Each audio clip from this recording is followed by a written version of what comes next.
Crack NEET and JEE in first attempt with India's most trusted platform, K-Square Career Institute. Download our app now.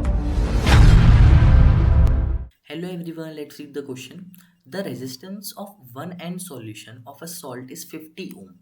Calculate the equivalent conductance of the solution if two platinum electrode in solution are 2.1 centimeter apart, each having an area of 4.2 centimetre square.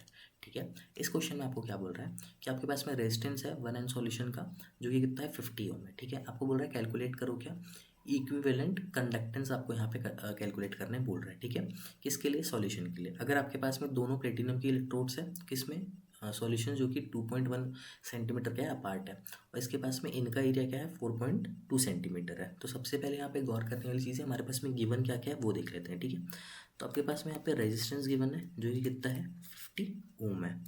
ठीक है, then देखिए तो हमारे पास में यहाँ पे क्या है डिस्टेंस है. डिस्टेंस कितना है रॉड्स का इलेक्ट्रोड्स का 2.1 सेंटीमीटर यहाँ पे आपके पास में. ठीक है, देन अगर बात करें एरिया की तो हमारे पास में एरिया कितना है 4.2 सेंटीमीटर स्क्वायर है. ठीक है, और अगर बात करें यहाँ पे वन एंड सॉल्यूशन बोला था मतलब कि नॉर्मेलिटी आपके पास में गिवन है. ठीक है, नॉर्मेलिटी आपके पास में यहाँ पे गिवन है. तो नॉर्मेलिटी क्या है आपके पास में 1 एंड है. अब यहाँ पे हमें इक्विवेलेंट कंडक्टेंस निकालना है. उससे पहले हमें सारी चीज़ें यहाँ पे फाइंड आउट करनी है. सबसे पहले यहाँ क्या निकालेंगे हम लोग सेल कांस्टेंट निकालेंगे. क्या निकालेंगे? सेल कांस्टेंट निकालेंगे. ठीक है, सेल कांस्टेंट का फॉर्मूला क्या हो जाएगा आपके पास में L/A.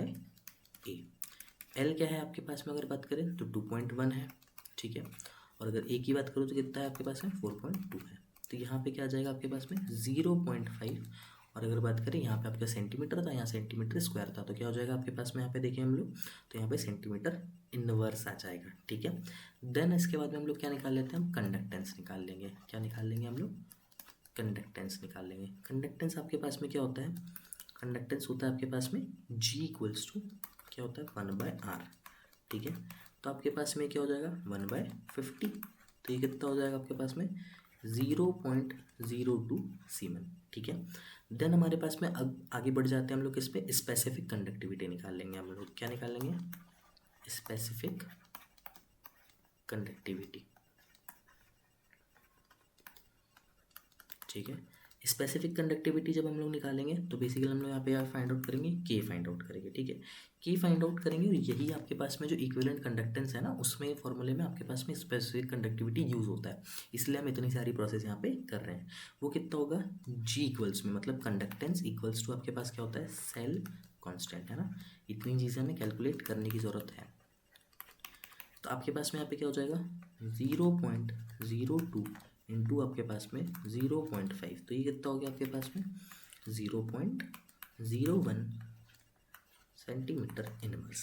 ठीक है, अब हम लोग अब आकर के हम लोग इक्विवेलेंट कंडक्टेंस अब हम लोग निकाल सकते हैं. Equivalent conductance. तो इक्विवेलेंट कंडक्टेंस जब हम लोग निकालने जाएंगे क्या फॉर्मूला हो जाएगा इसके लिए? ये फॉर्मूला हो जाता है हमारे पास में 1000 के. ठीक है, के मतलब बेसिकली आपके पास में स्पेसिफिक कंडक्टिविटी का के है ना अपॉन में नॉर्मेलिटी. ये क्या हो जाएगा आपके पास में 1000 इंटू देखोगे 0.01 और नॉर्मेलिटी आपके पास में कितनी थी 1 थी. तो बेसिकली यहाँ क्या निकल के आ जाएगा 10 ओम इनवर्स सेंटीमीटर स्क्वायर और आपके पास में इक्विवेलेंट इनवर्स आपके पास में यहाँ पे निकल करके आ जाएगा correct answer. So the correct answer for this question will be option number 1.